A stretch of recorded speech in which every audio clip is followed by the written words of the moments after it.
Welcome everyone to another episode of Aaron and Justin Talk Sequels. I'm Justin. I'm Aaron. Talk garbage fires, more like it. So I'm feeling so confident in this recording today that I'm actually breaking my own rule and I'm having a little drinky. Oh, nice. After 7 years of sobriety, I can't believe it, just for this podcast. It was necessary. If these movies have taught me anything, it's you need to celebrate life. Oh my God. There's a lot of celebration going on in these films, but I'm still reeling from watching the sequel. I gotta tell you. Love how viscerally you're responding to this movie. I know this is usually your wheelhouse, me being this upset.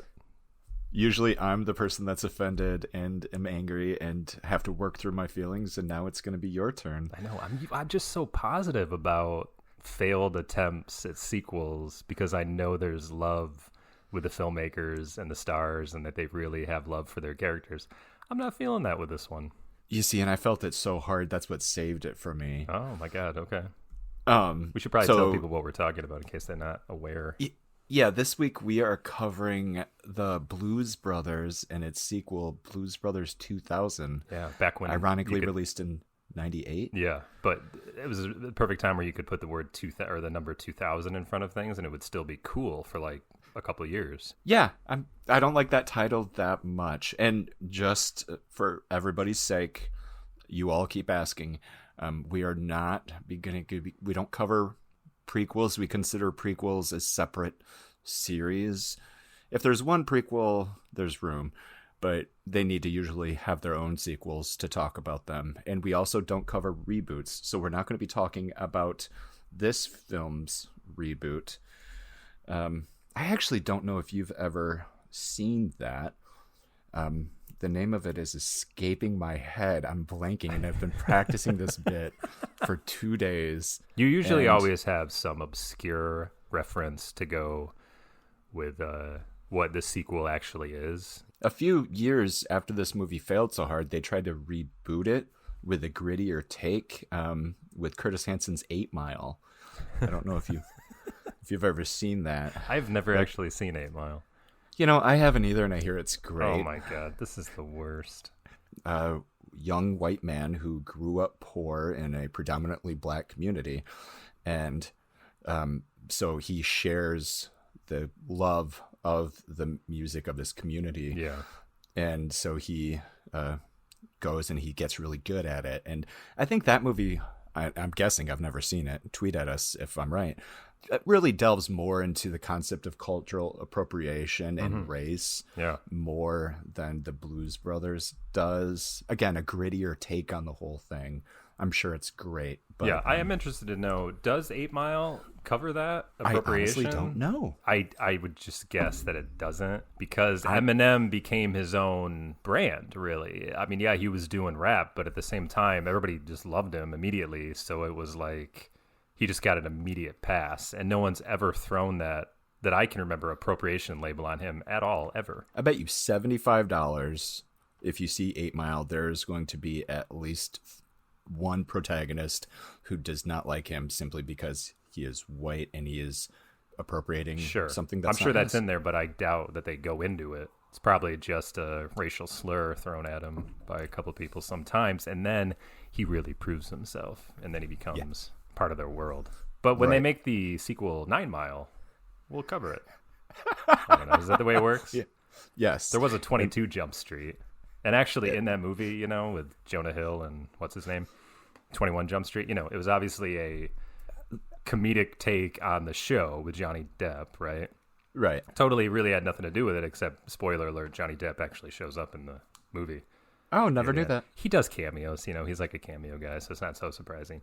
And then 22 Jump Street, the headquarters where the police were on 21 Jump Street, they lost the lease, so they had to move across the street. So that's why it's 22 Jump Street. It's a really stupid joke, but it was kind of funny, I thought. That joke is very funny. Yeah, that was 22 Jump Street. I think it was Ice Cube who was their police chief. Anyway. What is the name of that under-talented guy that always pops up in these movies? Channing Tatum. Is he the one? Yeah. I like him more than I like the other guy. Who is the other neighbor in Neighbors with Seth Rogen? The other neighbor and oh yeah, Zac Efron. Yeah, I don't like Zac Efron. Yeah, I haven't enjoyed anything he's made. I don't know. it Channing Tatum depends. is just- Like they're both in that Ryan Gosling thing with me, in that I don't dislike them, but only when they're used properly can I stand them. Hey, have you seen Jupiter Ascending? Yes, is that the one with Mia? Yeah. What's her name? Mila Kun. Mila Yeah. Kun. Mila Kunis. Mila Kunis? Cornish hen. Yeah, I did. Yeah. Didn't The mind chick it. It from was totally Family fine. Guy. Yeah. I'm a fan. I find it entertaining, but I just heard a take on it from a different podcast that hit home for me, that it is a Disney princess movie. It's a Yeah. poor see that. girl who wants to be somebody, discovers that she's a princess and has to save her kingdom. Very simple fairy tale story, and Yeah. it makes all the absurd elements of that movie make so much more sense. If it was animated, it'd probably be the most appreciated animated film of all time. Maybe. Yeah, I guess I've always been a Wachowski defender anyways. I mean, they don't need defending because they've done a lot of quality stuff too, but only simply because they are out there making original stories. And that is something Yes. you can't say a lot about a lot of filmmakers. They're always just doing franchise work with superheroes or just rebooting stuff like, what's his name? Who you love, and I love him too, who did Blade Runner 2049, but now he's doing Dune. It's like, I just feel he should be getting out there and doing his own original stuff instead of just trying to reboot all these things. That's all. Yeah, and he would have great success because we need more of that. Yeah. We need more Wachowskis and Dan Aykroyds. Yeah, right? Not to tie it back to Blues Brothers, but Yeah. And I'm a Dan Aykroyd defender too, but he, yeah, well, we'll get into it. I have choice words to say about who he has become. I am a new Dan Aykroyd defender, and I might fight for the man. It's incredible. No, I mean, I'm on his side for sure, but he's let me down in what he's done with his career, and that's why I expected better from him. Let me put it that way. So let's set the scene. We have the late 70s. We have Saturday Night Live taking off. And we have bright talents, Dan Aykroyd and John Belushi, in love with the blues. They love the blues so much that they actually start touring in the names of their fictional characters from Saturday Night Live. Yep. The Blues Brothers, Jake and Elwood. And they put out an album, and it goes, God, I think it went platinum. Yeah, it was big. No, do you know anything about that album? You're the music guy. I do know about it in that Aykroyd is a legitimate musician. He actually played with some blues people in his native Canada. And then I think he got Belushi kind of hooked on it. And then Belushi kind of went on his own, and he met somebody who was also a blues artist. And then he became a big fan. So like they have like that background where they're actually musicians in a way, you know, so they're not just playing characters. So I think that helps. And then secondly is that they actually have a legitimate band that's part of the Blues Brothers band, like backing them up. And I knew Steve Cropper, the guitarist, really well because he's on a lot of like soul and R&B music that came out in the 60s and 70s. And he's actually like an architect of like that guitarist, the white dude with the beard and the longer hair. He's like one of the architects of that kind of soul music. So like SNL starts in 75. They get all these new comedians from like Second City in Chicago and New York.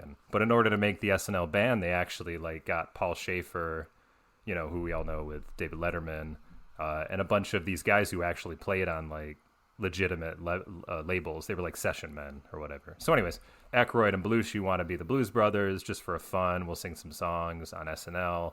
And then I think they just really liked it. So we're like, hey, let's put out an album. So they put out an album. It goes big. They start touring. How many originals were on that album? Do I you don't know? think any, though. Were there? Okay. Yeah, I think it was all just covers of blues songs. Okay. And that makes sense to me. And again, tweet at us if we're wrong.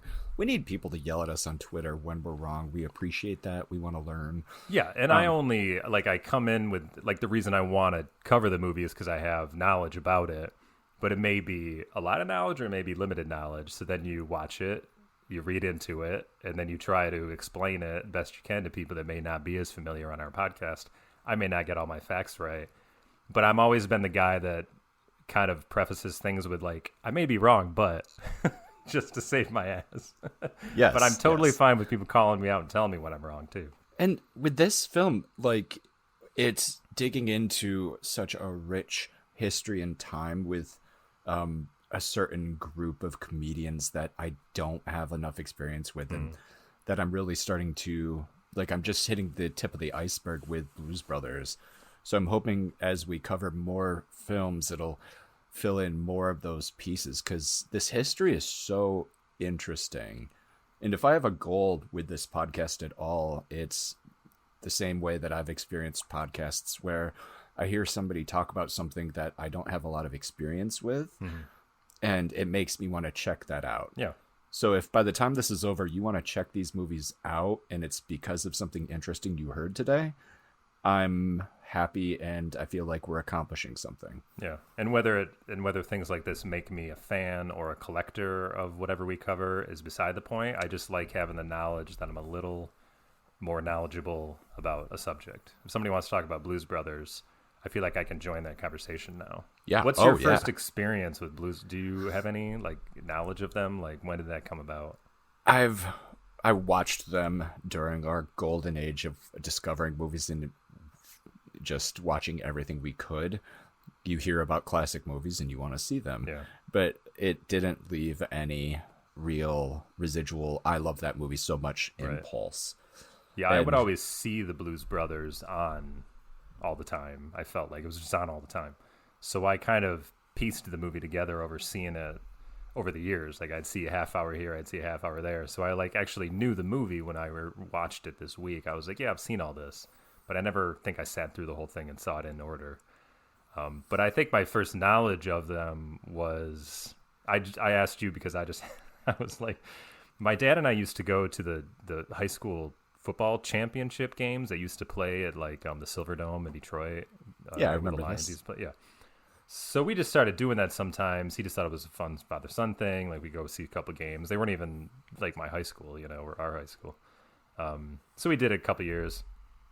I think it was here where they would have like intricate halftime shows, with all the bands. And one year they had the Blues Brothers. Now, it certainly wasn't Aykroyd or whoever he would have been performing with at that point. This is like mid-90s. And I don't even know if it was like an official franchise version of them, because I know they franchised it out as well. But they were just these two dudes who just went out and made a fucking fool of themselves in this halftime show.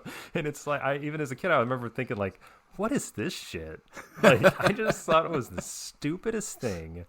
And it just seemed like all the adults ate it up. And I was like, what is, like, I just don't get this, And then so from there, I think when I was knowledgeable about movies at the time, Blues Brothers 2000 came out. So I remember seeing that trailer and thought that looked like total dog shit.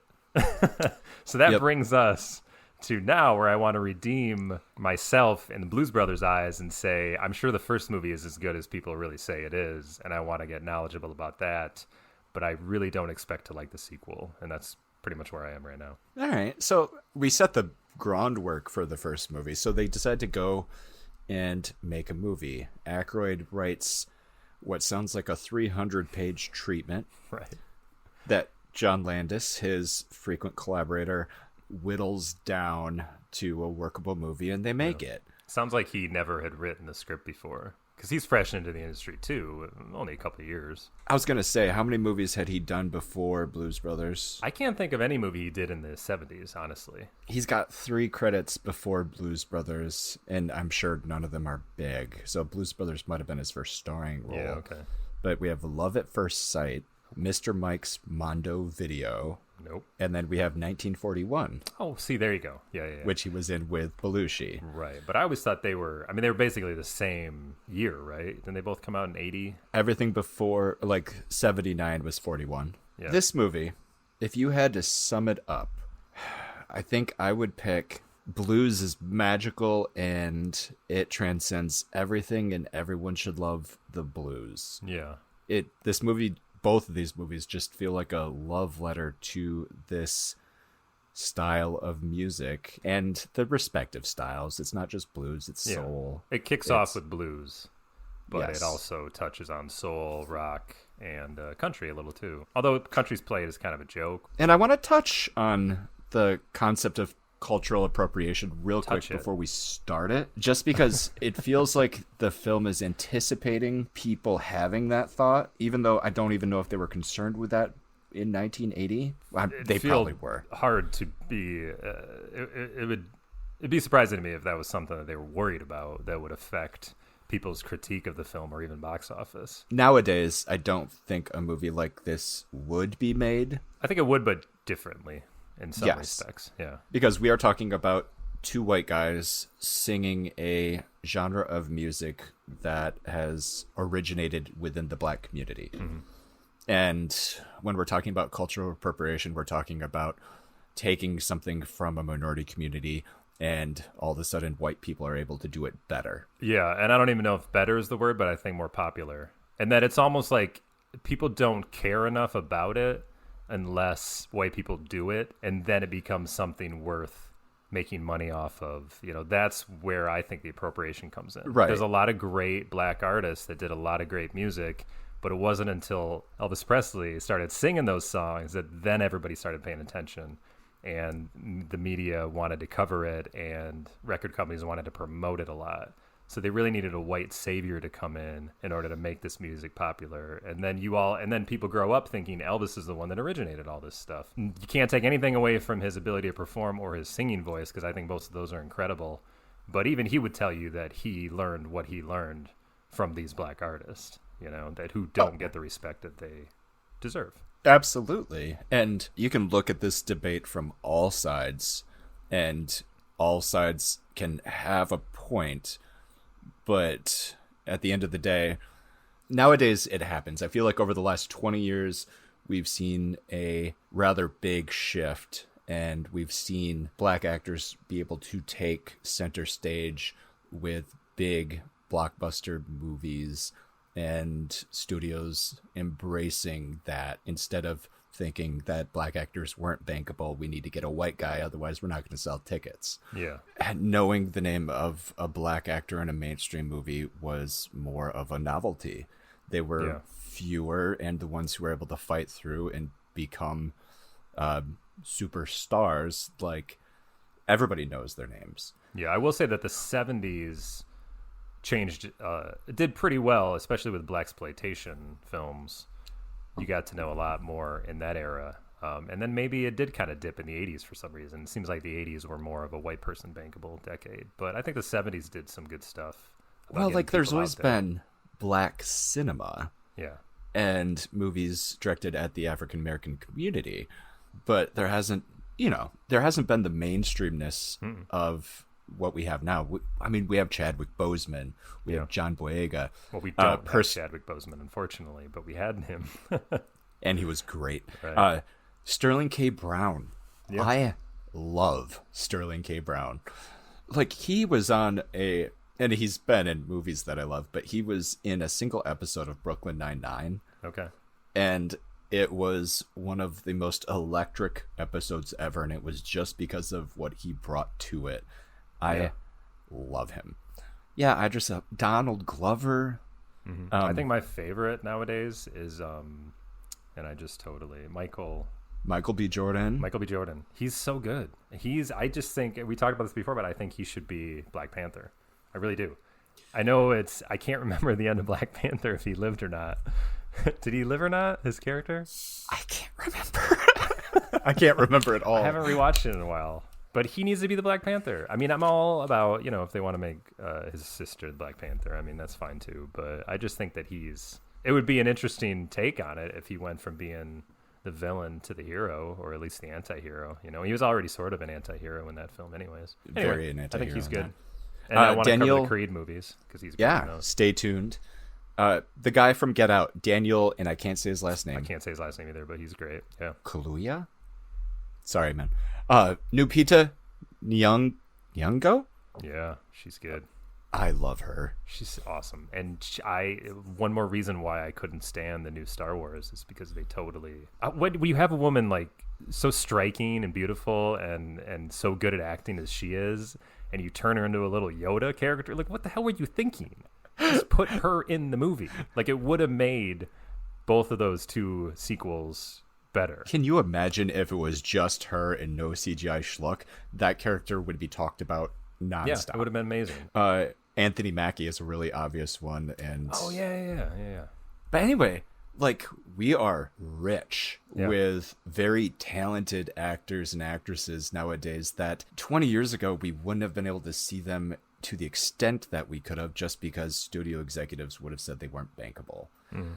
And I'm bringing this back to Blues Brothers because while it is guilty of cultural appropriation, I think the argument of this movie is this movie this music, this beautiful thing transcends race, and it is for everybody. Yeah, and again, I'll add that the band, the Blues Brothers band, were also, no pun intended, instrumental in creating the black sound that came out of the 60s and 70s, and they were white people and black people. Yes, with this movie, Dan Aykroyd went out of his way to make sure that the real stars of this music were featured in the movie, because he wanted to show everybody how amazing this music is and how can you do that without them. Yeah. I actually think Dan Aykroyd goes a step further, and he makes a statement with this movie that says you don't have to be black or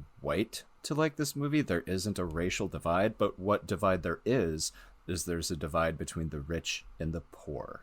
Yeah. It's the music of soul and pain and anger and The downtrodden. emotion. So this movie does a really good job, considering the year, to really eliminate the concept of race. And it just looks at people through the prism of, we're all poor together, we're all rich together, and you know what? Those rich people suck. All of my friends, they're awesome. Yeah. Because if we're gonna, let's actually start getting into the movie. I think I've made my point that I was trying to make. I would just say that he also goes a step further in that he has very on-the-nose portrayals of racist individuals who all get their comeuppance. You know what I mean? Like the Nazi group, and everybody gets their ass kicked. It's all presented as stuff that doesn't matter, and he has a definite opinion, and they go out of their way to just show how much it doesn't really matter. Right.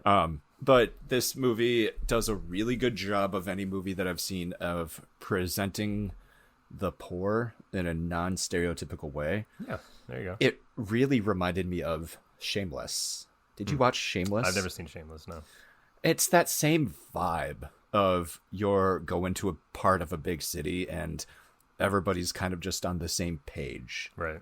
It's us against them. We stick together and we survive. Well, you feel it's like it in this movie. it's the jokes aren't on them. The laughter's not directed at them. We're laughing along with them. That kind of thing. You know, they're not. The poor is not the butt of the joke. Right. You get so used to seeing minorities portrayed in a stereotypical manner in so many movies from the past, and there's only one scene in this movie that moves into stereotype, and they make a conscious effort to fix that in the sequel. Wow. Do you want to say what that is now, or? We'll get to it. Okay, because I don't know what you're talking about. So, this movie is about two brothers. Here's my question. Yeah. Are they actual brothers? Yeah, okay. That's funny, because they're both in the orphanage, so I don't know. Maybe they just became brothers while they were there, or they're actually from the same parents. I don't recall. And funny. I feel like the sequel takes efforts to, if they were originally brothers, to change it to your brothers if you've been through this shit together. Yeah, right. Because by the end of the second movie, all four of them are brothers. That's true, yeah. 5 of them. I'm sorry, I forgot about the short kid. Oh, yeah, he's forgettable. Yeah, people really didn't like him. Can't stand him. So this movie has tons of iconic imagery. This movie begins with John Belushi, Jake Elwood, being released. Joliet Blues. Jake. Big prison doors opening, and him walking out in the outfit he was wearing when he got arrested. I've seen that so many times in movies. Yeah. Most notably with George Clooney in Ocean's 11. And Yep, also in Clockwork Orange, when he goes into the juvenile hall there's a whole big scene where he has to take off all of his clothes and hand them, and the guy is taking it and jotting it down. 1 watch, pack of gum, 2 sticks, that kind of thing. They do all that. Yeah. So that's Notably Frank played Oz. Yeah. by Frank Oz. Yep. You were gonna say that. Sorry. Yep. He pops up every once in a while. So Dan Aykroyd as Elwood Blues comes to get Jake as he's being released from prison, and they go and visit who they view as their mom. Yeah. The Penguin. I don't remember her name. A nun at an orphanage. Stigmata. That's her name. Sister Stigmata. Yes. That's so good. Did Elwood get a letter? Why did they go and visit her? I don't remember. I don't know. He just knew that it was falling on hard times and they're closing up or something. And so they find out that the orphanage isn't being run very well by her and that they owe $5,000 in back taxes. Mm-hmm. But they have this thing, it's where they grew up, so they want to help. That's why they go back. They go down to the basement, it feels like. Yeah. To visit the custodian? Is that what he was? I don't know. It's Curtis is his name, and he's the one that obviously taught him how to dress that way, and he showed him the music. But I that's what I thought he was. That's their surrogate dad. Custodian or something, yeah. Yeah, played by Cab Calloway. Yeah. A person that I had no idea who he was. Yeah, I'm not too familiar with him either. He is the first African-American to sell more than 1 million records. Wow, really? Yeah. And he's really known for that one song that he performed in the movie. Minnie the Moocher. Yeah, Heidi Heidi Hey. Yeah. Heidi, Heidi, That's interesting. Yeah, I wasn't too familiar with him. So he's way past the prime of his career here, and it's just another one of those small things where they are including him because he was so instrumental in the foundation of where this music came from. He tells them that they need to find Jesus. Yeah. That's what they need to do. And so they go to church. Yeah. Well, where else are you going to find Jesus? And at church, the minister is James Brown. James Brown. Of all these musicians, and I'm sure of all the top shelf musicians that are in this movie, James Brown I have the least experience with. Really? Yeah. Like, I'm not a musical guy. Just for the audience's sake, I don't understand music. I can't understand lyrics. When I hear a song, it makes no emotional connection to me. There's a part of my brain that's supposed to understand music, and it doesn't work. Aaron's the opposite way. He was huge because he was one of the guys that really brought white people into his kind of music as well. I think he would they'd play shows and they would have to be separated, like black people on this side, white people on this side. And I think he was one of the first artists that just had them intermingle, which all the parents didn't really like. But it was something about James Brown he could perform in that way that brought all people together. But the funny thing is you say they're like top shelf musicians. That's the thing about the Blues Brothers, is that at that time they weren't. They were legends, but nobody cared about them. I researched this a bit after we talked about this the first time. So we have top shelf people: James Brown, Cab Calloway, Aretha Franklin, Ray Charles, and others. But those are the memorable ones. And they were all at the low point in their careers in the 70s as different genres of music had taken over. Mm-hmm. Only Aretha Franklin really saw a strong resurgence after this movie. Gotcha. A lot of them saw a little bit of a peak, but they continued their slow downward spiral of... Well, the 80s were tough on a lot of musicians. Yes. So that's not a surprise.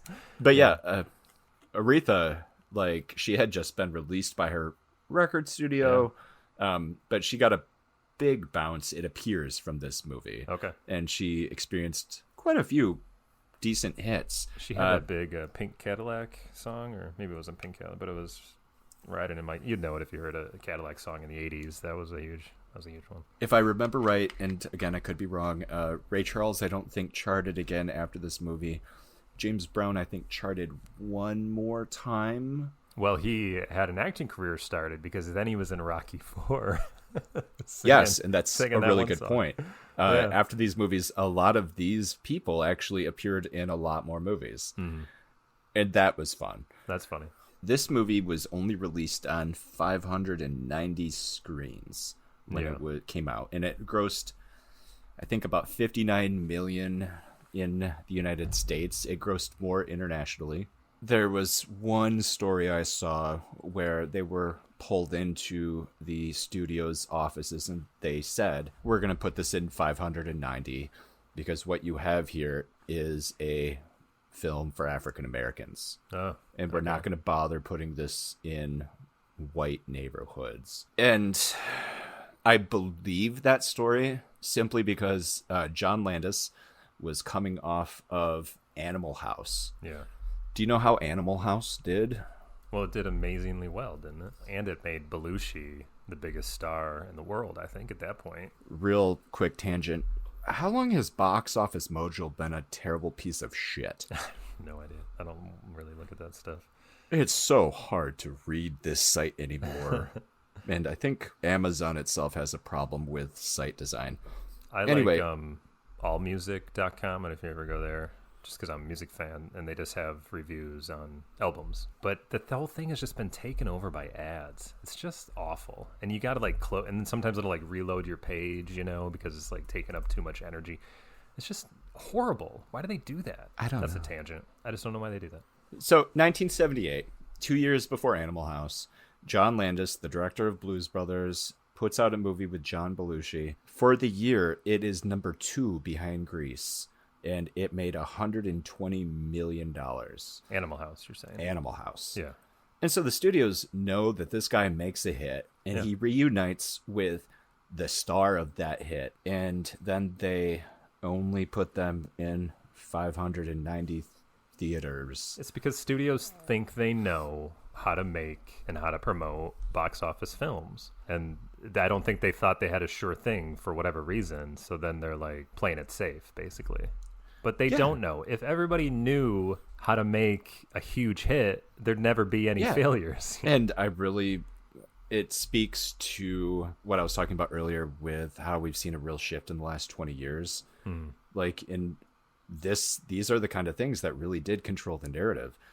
If you're a creator and you're being given money by a studio to make a big hit movie, you are going to just seek out people that you think are bankable. Yeah. And if the studio heads think that a black person isn't bankable, they're never going to be in the movie. But what surprises me about Blues Brothers is that they thought the movie was for black people, but it was still starring Belushi. I think they just used the argument of 1941, which came out previous, that was a bomb. So maybe he didn't have the box office prowess as they all thought he did with Animal House. But I think they let that color their minds and get in the way and fog their, rational thinking that I think people would really like this movie. We should just put it everywhere and it'll be a huge hit. And that's true because Box Office Mojo's website might be complete garbage and they might be listing the number of theaters inaccurately.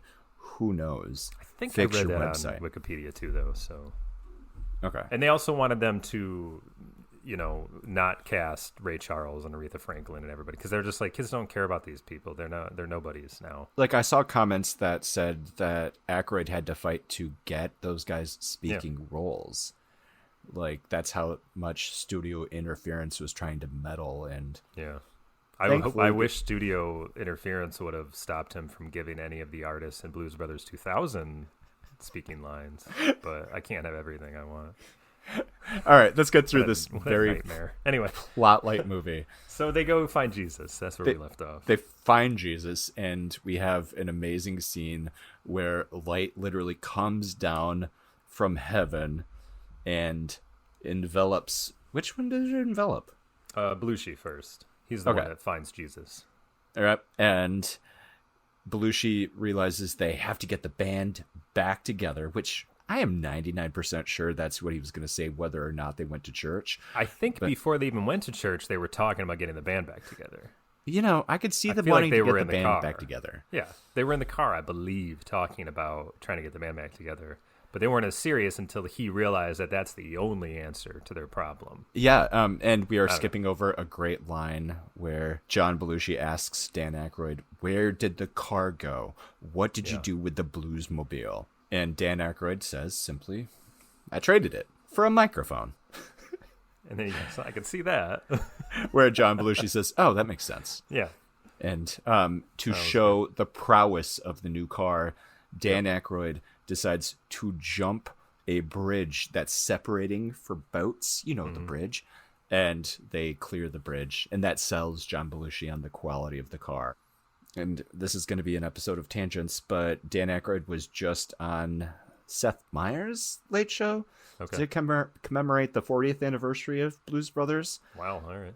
And these cars are in these movies because Dan Aykroyd loves them. Yeah.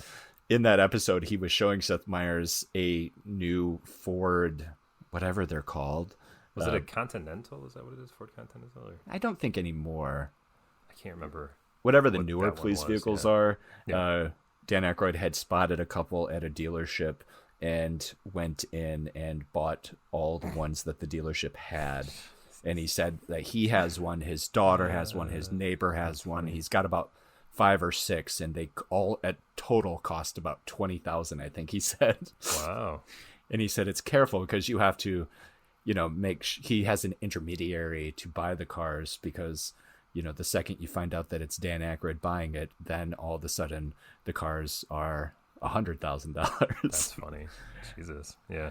And he was all excited. Like, he even showed the paperwork. Like, the car used to belong to the State Department.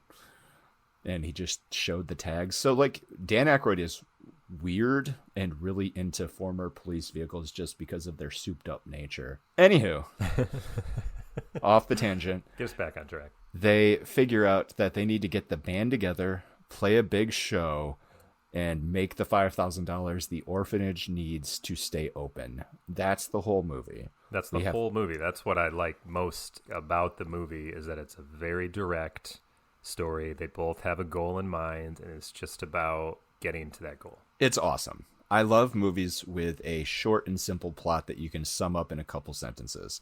They get the band back together, they play a show, they make, not spoilers, they make the money back to save the orphanage. And along the way, they just say, wouldn't it be funny if this happened? Wouldn't it be funny if this happened? And luckily for them, it is actually funny, all these things they came up with to happen. And people struggle with that, both in this and the next movie. There's not a lot of verbal comedy in these movies. These actors play it very straight, and there's a lot of physical comedy that you enjoy but don't necessarily laugh out loud to. And there's one more thing we need to say very clearly before we move on. These are bad people. Everybody in this movie and the next movie, they are, we shouldn't say bad, but these are people I think bad's not the word you're looking for, especially after your diatribe about how it's really about the poor and downtrodden. These are people that see the laws as more of a suggestion. Yes. These are people that would steal a loaf of bread to feed their family. I think that's where we're at here. They're not criminals in the old-fashioned way. No, they're totally literally criminals. but they do it with love, and they do it because they think that's how they should get by, not because they hate or want to hurt anyone. I don't know what completely different thing I heard this on, but it's very, very true. There are no superheroes. There are no supervillains. There are just people doing things because it's something that's important to them. And if you can emphasize with whichever character you're talking about, then you will understand why they're doing the thing they're doing. Like, they go into that gray area a lot. So these guys commit a lot of things that are considered against the law. Mm-hmm. Are they doing it with malice? No, none of them are. They're just doing it to achieve a goal for themselves.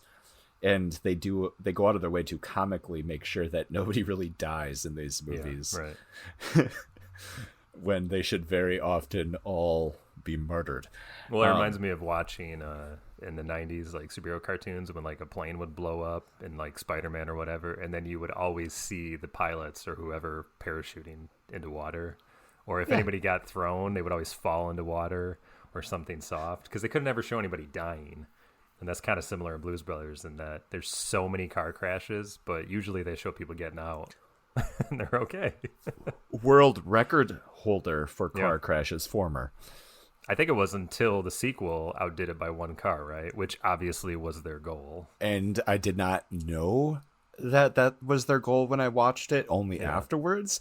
And during that scene, I was like, okay, seriously, enough's enough. I know. It was the only scene that went on too long, and I was like, Yeah. what the fuck are they doing? This is one more thing I want to get into about why I was not a fan of the sequel, but we'll get All right.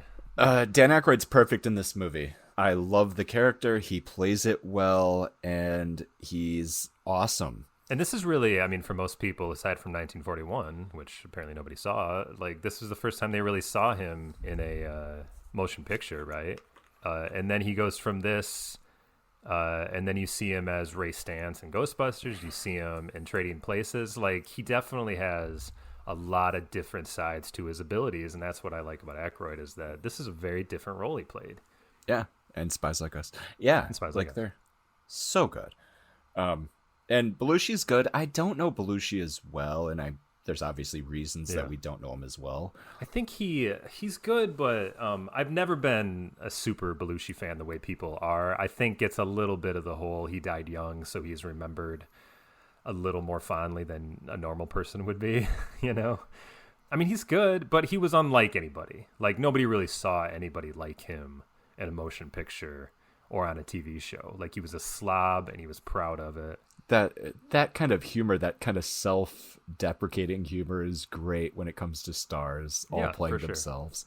Yeah. So they go to get the band back together. Yeah. That's where most of the movie, I think, comes together, right? It's just that they're in different set pieces finding their players. And they give the players who clearly are not actors, except for the guy who plays Mr. Fabulous. Yeah. They gave him the biggest role, I think, a side role, you know, or they gave him the biggest set piece because he actually could act. I don't know him. I don't know. I believe he's a musician. He's a trumpet player. Oh. He was on the SNL band. He was one of the session players and old blues stuff. The other guys can't act, and I think they just kept it quick. But this allowed them to then go get the equipment with where Ray Charles worked, and they had to go get Matt, the guitarist, and his wife was Aretha Franklin in the old cafe, so they get her to sing, you know. So these are just fun little set pieces of them getting the band back together. Great little set piece right there, and that is the only time they accidentally trip into negative stereotype. Oh, okay. You have the black man ditching his family to go do whatever he felt like. Does he have a kid? You don't know, but he Yeah, just I don't know. abandons his Yeah. You girl might be right, yeah. at the restaurant to run it all on her own because he takes the other guy with him. Yeah. And that's she's true. just like, whatever. And we see in the second movie that they fixed that by Yep. he came back. They have a strong relationship together.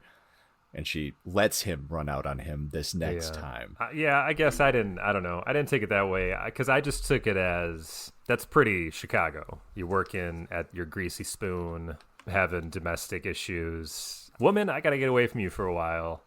And I didn't take it as he wasn't going to come back. I just took it as he's just like, I want to go do this thing for a while. Other than that, this movie, I think, does a fabulous job of treating everybody just, you're either rich or you're poor. Race doesn't see any of that stuff. So we have them get these guys back together. The first three, we're at a Holiday Inn playing crappy music. Yeah, that was great. We have him working at the restaurant. And the idea here is that these people love the blues so much that they're going to drop whatever they're doing to go play the blues some more because it's something special and meaningful to them. This is where my rational mind always comes in. Bands that are like 14 people. I'm just like, how do you make any money? You got to tour constantly, all the time. You can't have families. You can't do that. Like these big bands with the brass. So why would these guys actually give up jobs? It's because, and not just do this kind of stuff on the side. It's because the blues is all that's worth living for. So that's what they're trying to get across to them. Yep, that's what we have to remember. And sometimes in the sequel, we have to repeat it. The blues is the point of these movies. It's because the love of the blues overrides everything else. So throughout this movie, we have a couple of subplots, necessary or not, that are kind of delightful.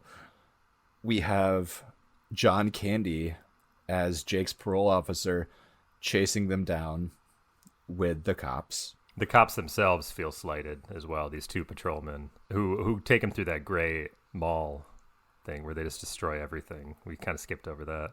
Oh, we did It was skip amazing. over. They sure put a lot of work into that set piece just to annihilate it. It's so crazy. It must have been so much fun to drive your car through all that.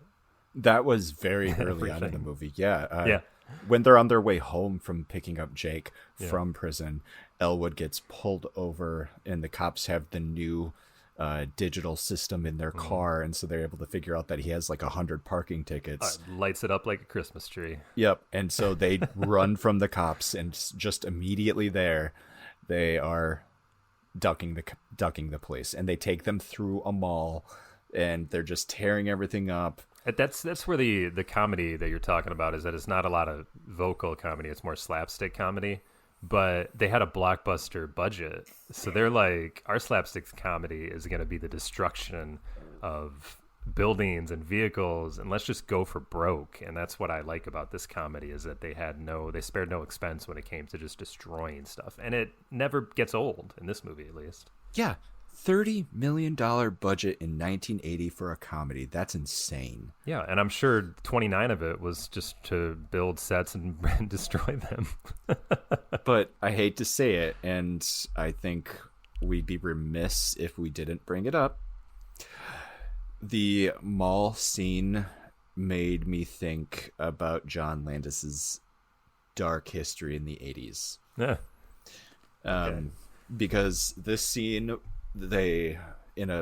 some documentary I was watching or reading, this scene was shot in the middle of the night with people getting really close to those cars. That's what I kept seeing, is those people ducking out of the way. And I was like, oh God, you're going to get hit by that car. Do you think that he had a sociopath, is that the word I'm looking for, where he just didn't think he would ever do any wrong and that he could put people in danger for the greater good of the film? I think it's very real when you're making a movie that you're making something that's fake and that you can't actually hurt people when you're doing it. I've always had a conspiracy theory that extras are getting killed all the time in Hollywood and that nobody reports on it or the studios cover it up, because I mean you see these movies and TV shows like Game of Thrones or something. I mean, you know how many swords and horses and arrows and everything are flying around everywhere? How do people not get stabbed for real? How do people not die? It's true. And well, So, people that do is- die, such as in People do die. the John Landis segment of what it was, The Twilight Zone. Yeah, The Twilight Zone, the movie. Spielberg's big production. He executive produced, and directed one part of it. And he brought in Landis, and he brought in Joe Dante and someone else to make something. But Landis did the segment that was based on the original one, where a guy is a racist, and he finds himself as a Jew back in World War II. But this segment, if you know it, it goes a little farther in that he appears in a number of different eras in our history, mostly wars, where he's, either Jewish or he's Vietnamese or something. I think that's what happens. And then in the scene it takes place in like Vietnam or Korea is they were shooting it when it all went to hell. In that scene, a helicopter malfunctioned. From what I understand, there was an explosions. Yes. There's a lot of explosions going on and a helicopter in the air, and the explosion was too close or too powerful, and it disrupted the helicopter. See, I was reading, and the explosion did disrupt the helicopter, but I was reading a quote from Landis where, because it was ballsy to even touch on the subject, but he did. And he said the FBI analysis of the event showed that the helicopter had, the tail fin was malfunctioning on its own.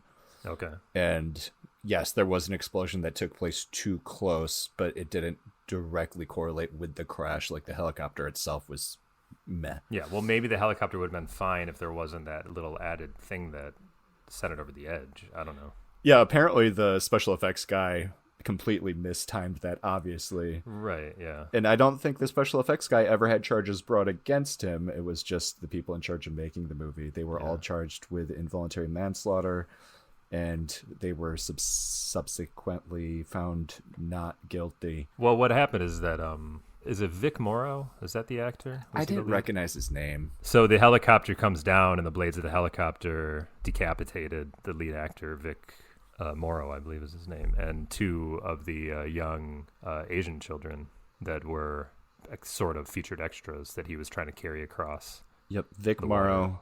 Vic Morrow, yeah. Mika Dean Lee and Renee Shin Yi Chen. I feel like I apologize for butchering all those. I feel like it was supposed to be Vietnam, so I think they may have been Vietnamese. I'm not positive about that. But the problem with Landis is that they were trying to get the shot, and it was like overtime, I think, for most of the production. Like they should have been wrapped at that point for the day, but they worked anyways, against SAG and all the other guild rules. And especially with the children, you can only shoot with children for like maybe 5 hours a day. So they just totally were like, don't tell anybody, we're just going to shoot anyways. And then, I don't know, maybe Landis's disregard for people's safety in order to get the shot really went south for this one. And people got killed. Yep. It always upsetted me about him. It always just makes me, I don't know what it is about that guy. I just feel like it'd be hard to make movies knowing you did that. And I know they work so hard on trying to not be guilty for this kind of thing, but I kind of feel like what you do in that situation is be guilty and say that it was my fault, like in some way. I'm not saying like he's a murderer, but I think it's better for your life to go suffer the consequences and then years later get your career back on track, knowing that you did the time and that people can't bring that against you anymore because you knew you were in the wrong, you did the time, and now you can move it forward.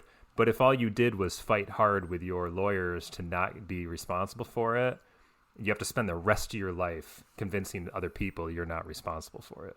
And I don't know, I think that's worse than just accepting the punishment and then moving on from there. I can see that. Like, I could see how being able to say, hey, I fucked this up and I'm sorry. Yeah. That would be cathartic. It wouldn't necessarily help anybody, but yeah. But right. you. Do you think O.J. Simpson, he may have been out by now if he had admitted guilt about killing those two people, which we all assume he did.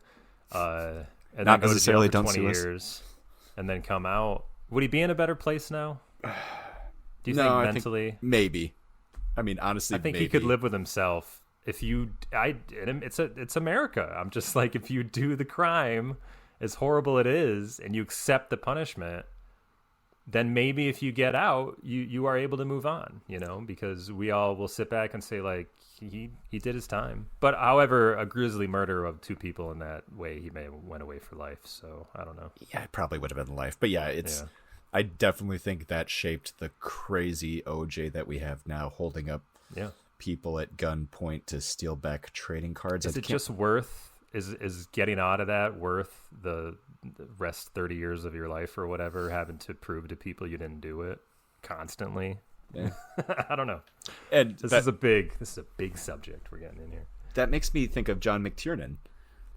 Yeah, because I don't know if he's out yet, but I mean, he was actively in prison, and I hope that whatever he did, he's reformed and he can make other cool action movies someday. I think his was like tax crap, wasn't it? I don't remember. It wasn't anything too bad. Yeah, it was like white collar stuff. Anyway, so that's John Landis, who went on to he directed the Thriller video, and he just went on to have his normal career. But I don't know.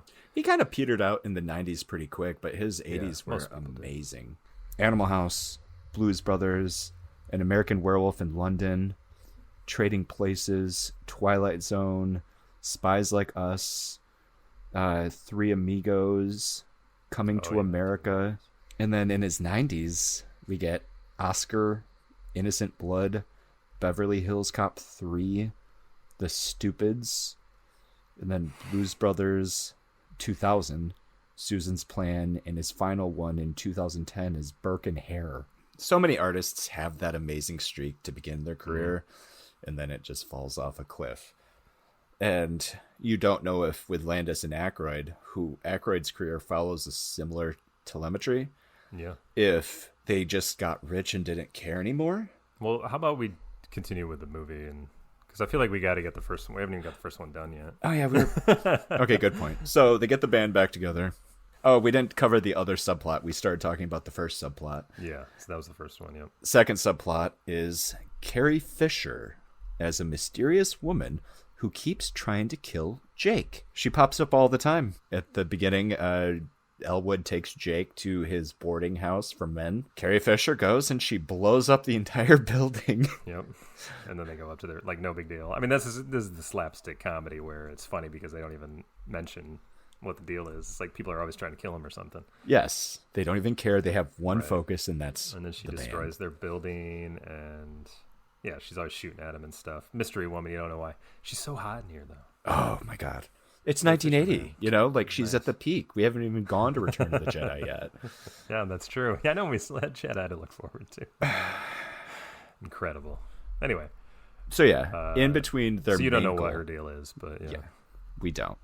But yeah, she's peppered within. Should we just cut to the chase? Yeah, sure.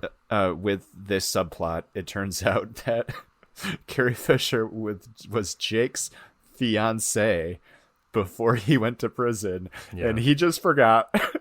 Yeah, but he gives her all kinds of excuses, and I don't know what's true, but it seems like he just forgot. It really that he was does supposed just to get seem married or something. he had something else to do. Yeah. Yeah, and I don't remember why he was in prison. Why was he in prison? I think they did remember touch on it. he went to prison because he robbed a gas station to come up with money to pay the band, is what he tells the band. And I actually think it's true. Selfless crime. That's all I'm saying. Yep. They're good people, yet they do bad things because they're trying to help. Yeah. So they get the band back together and they figure they need a gig. So who do they go to get a gig? They go to their promoter that used to get them gigs. He gives them... How many small gigs do they do? Do they just do the one small gig? They're driving down the road and Elwood's telling them, like, oh, don't worry, it's all set up. And then they just happen to see Bob's Country Bunker, and he's just like, there it is. Yes. And then they get out. Who are the good old boys? Oh, well, we're the good old boys. It should say the Blues Brothers. Sorry, that's a mistake. Yeah, so that's all a lie. Yes. And they play that first gig, and it's awesome. It's electric. Yeah, they give it a country feel. Yes, we don't get to see them playing the blues. We see them playing country because it's a country bar. Yep. And instead of getting money, they actually owe the bartender money for all the drinks they drank while they were there. And they have to run away just as the real good old boys show up. So we have the good old boys chasing after the Blues Brothers. So they make enemies of the good old boys. They make enemies of the bar owner. They have Carrie Fisher trying to kill them. They have the cops after them. And then did we talk about the Nazis? Like they piss off the Nazis. We haven't talked about the Nazis yet. Okay. I think, they just come upon them, right? Somewhere in Illinois. They're trying to cross this bridge and the Nazis are on the bridge and holding up traffic, but Elwood has no patience for racists, so he just floors it, and they all jump off the bridge. Now they're pissed off at him. Everybody's after the Blues Brothers. And I completely forget what the first movie, because the second movie's stuck in my head. Did they have any other gigs before the main big gig? I don't recall. I can't remember either. Let's just pretend there's not anymore. Yeah, So- either way, they get to the big gig, which is something that they just go around town promoting, right? Yep, they drive all I over. think that's the only one that the promoter got them, is this one place, and Elwood was like, we can pack it. Get us that gig and we'll pack it. So the whole band gets there and they get set up, and the cops are all there, and the Nazis are... Everybody's there, aren't they? Yeah, everybody is, yeah. And they are able to sneak in, and they play their show. And there's so many little things that are broken. Like the cops don't act because John Candy wants to hear them play. Yeah, let's hear him play. Which is, not what would happen in reality, but sure. No. But this is the first time you see anything like that in a movie. You know what I mean? Like, that's why this movie works, is because a lot of these stupid things that happen are funny, number one. And number two, like, it wasn't really a trope yet, so you kind of went along for the ride. Yeah. So I was thinking about Blues Brothers, and I'm like, Blues Brothers is 2/3 a good movie, and then it is 1/3 a great movie, because it ends, which is an anomaly in a lot of movies we cover. I feel a lot of movies peter out at the end, or it just becomes a big eyesore of CGI, and we all are like, forgettable. But this one is just something. I mean, another giant part of this movie is their love of Chicago as well. Yes, which is, I work in Chicago a lot, and it ain't like that anymore. So it's nice to see the city as it was in the 70s, 80s, when it still had this nice flair to it. Now it's all like, there's freaking Whole Foods on every block and Starbucks and everything. It's very gentrified now. But when I watch Blues Brothers, I'm like, oh, so that's where everything is. Like, that's what it used to look like. That's cool. But just seeing this, like, this is what makes the movie amazing for me, is that Landis and Aykroyd, and they just come up with this wild idea, and somehow they convince the city of Chicago to let them fly 100 mile an hour down Wabash or Michigan Avenue or whatever street they were in.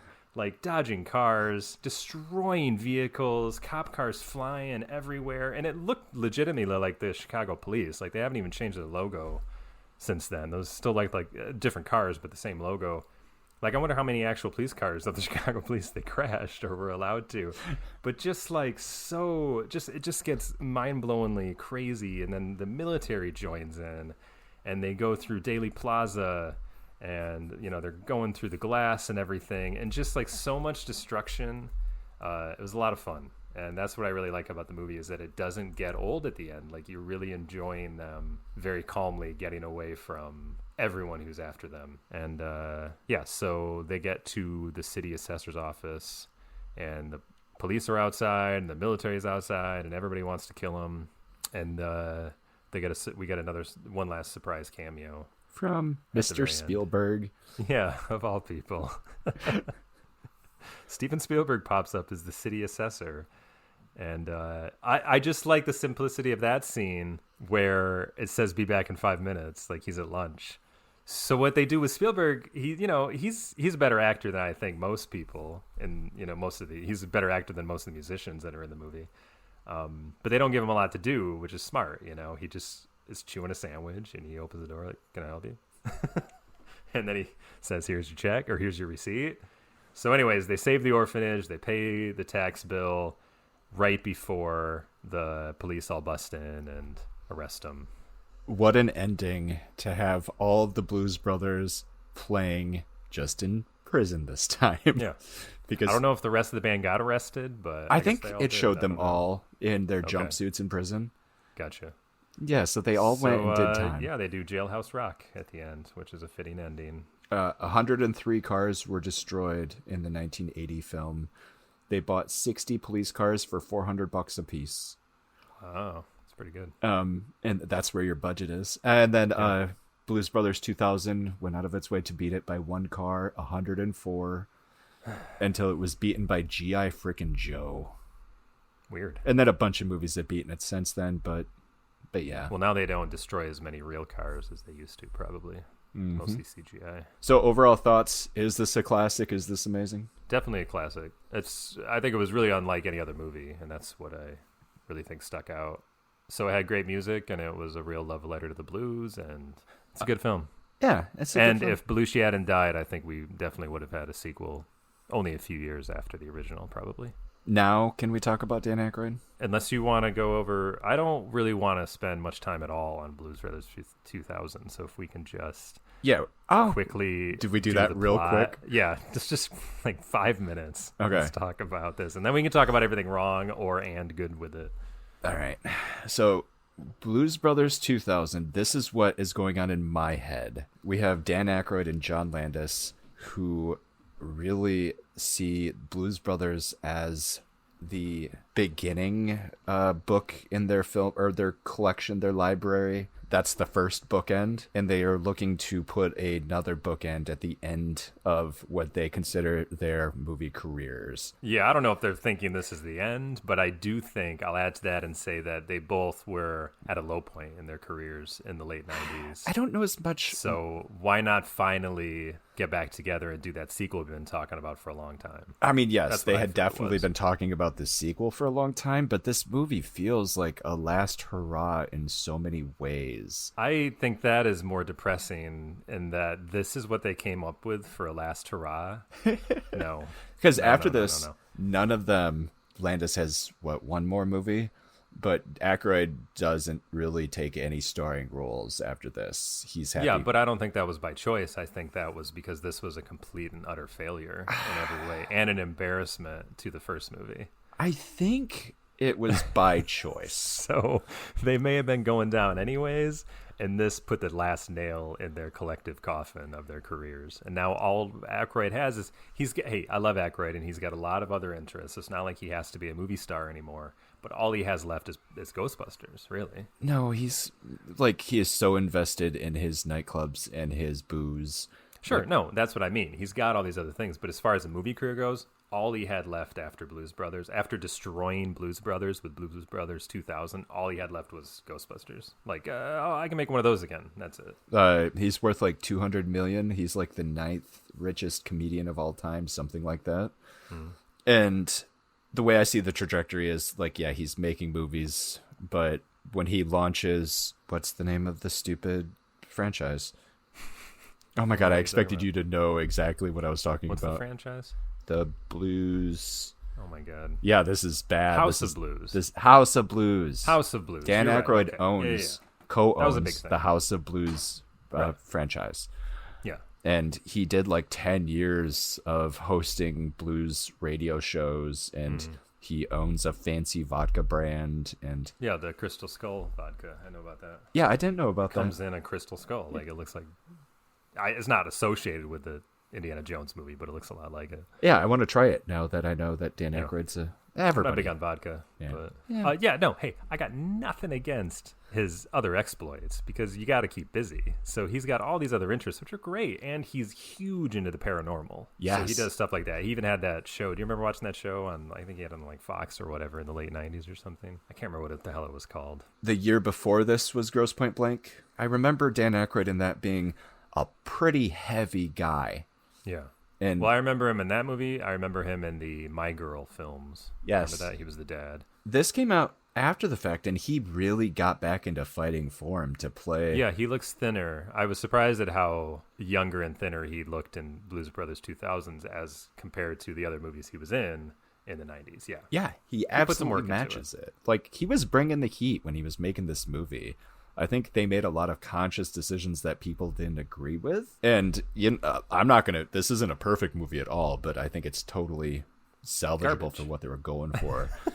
No, it's total garbage in every way. The next movie, Blues Brothers 2000, comes out, and it features Elwood getting out of prison, but his partner, Jake, is dead. Now, what I like about that is that he didn't know that until Frank Oz, who's now the warden, comes out and tells him, and he's waiting all night for a ride, and he never shows up. It started good. Like, I was like, that's pretty funny. Yeah, he just stands morbidly there. funny. Yeah. And then he goes and he gets to visit with the sister. What was it? Sister Stigmata? Stigmata. The penguin. She's now a mother in charge of a children's hospital, and the orphanage got shut down because even though they got some money for her 18 years ago, she was still bad at running the place, and it went under anyway. And that's a fun dark turn.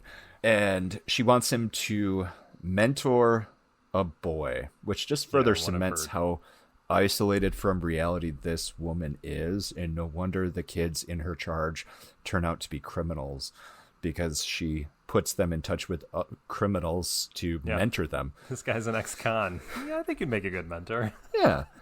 So he's got this little kid running around with him for no good reason, which is fine. No. I'm fine with it. There's no good reason. And as you so eloquently put it, and that's what makes it not fine in my eyes. Well, as you'll see, nothing happens in this movie for a reason, because the movie doesn't have a plot. No. And all it does is try to reboot the first movie scene by scene, basically, with very big diminishing results. And I use the word reboot lightly, but you know what I mean? It just follows every scene, practically. It follows because it's less of a love letter to the blues this time, but more of a celebration of it and their accomplishments. Is what they're trying to do. They're trying to celebrate the movie that everybody loved by basically giving it to you again in what they think is funny scenes, and that you'll enjoy the journey, but nothing about this movie is funny. Well, I feel like the humor is the same. It's still this physical comedy, but it hasn't but it doesn't aged fit well. in 1998 Right. anymore. I might be getting ahead, but why do John Landis and Dan Aykroyd think it's okay to make a mediocre project? They were ruling the box office back in the 80s. They are just as good as Paul Thomas Anderson, Martin Scorsese, Quentin Tarantino, Michael Bay, Tony Scott, anybody who's making hit movies in the 90s.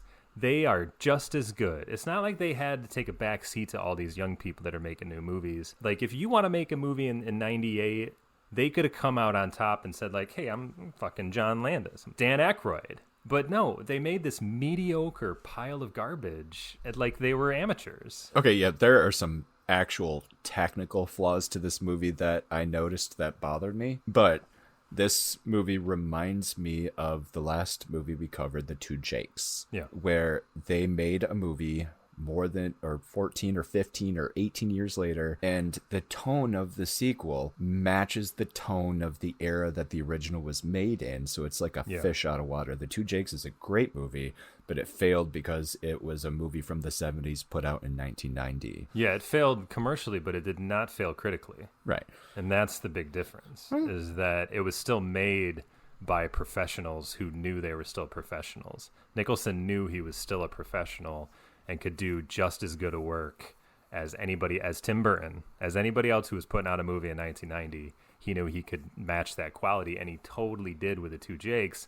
Now, the audience wasn't there for it. That's too bad. And I would say, of course, that's his fault, in that he wanted to make a movie that took place in a certain era that nobody gave a shit about in 1990. That's a commercial failure. But critically, he still was top-notch. But Landis and Aykroyd make this belated sequel, and they come at it like they don't even know how to make movies. Some And that's critics what bothered me. really liked this movie. Who possibly liked this Ebert movie? was very positive on it.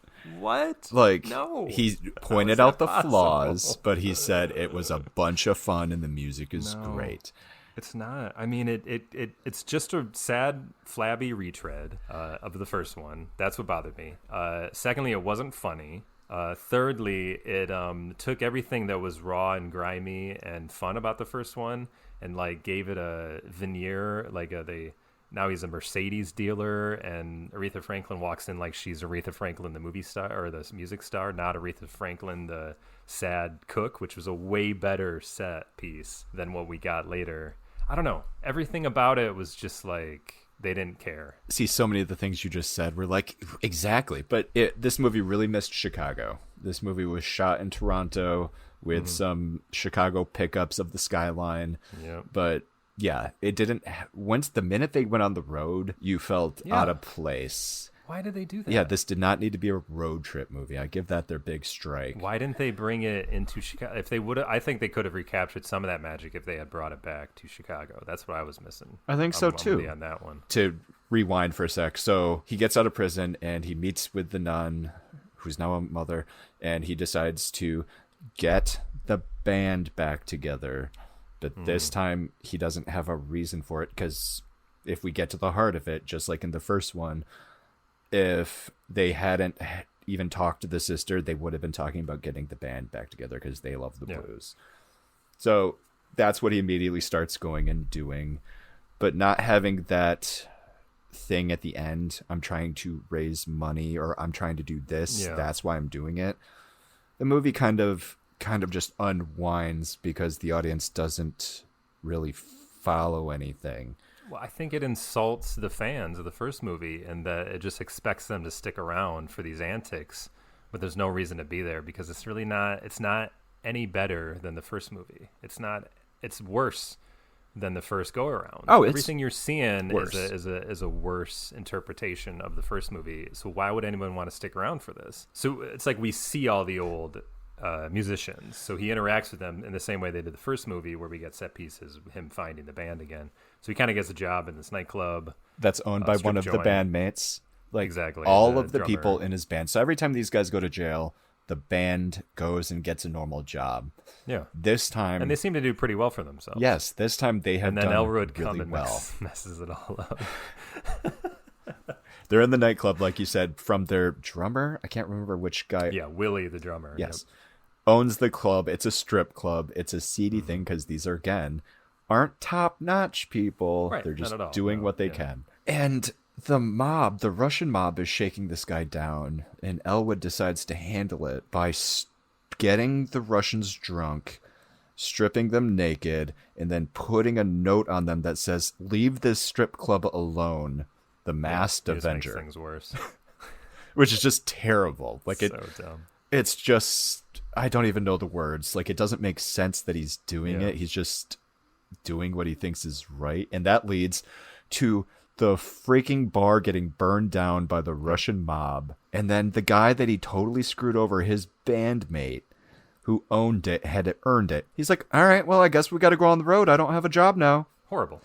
We missed another part where the sister or mother Stigmata tells him that Curtis, their mentor, had a son. Oh, He's shit. dead, and they have a son.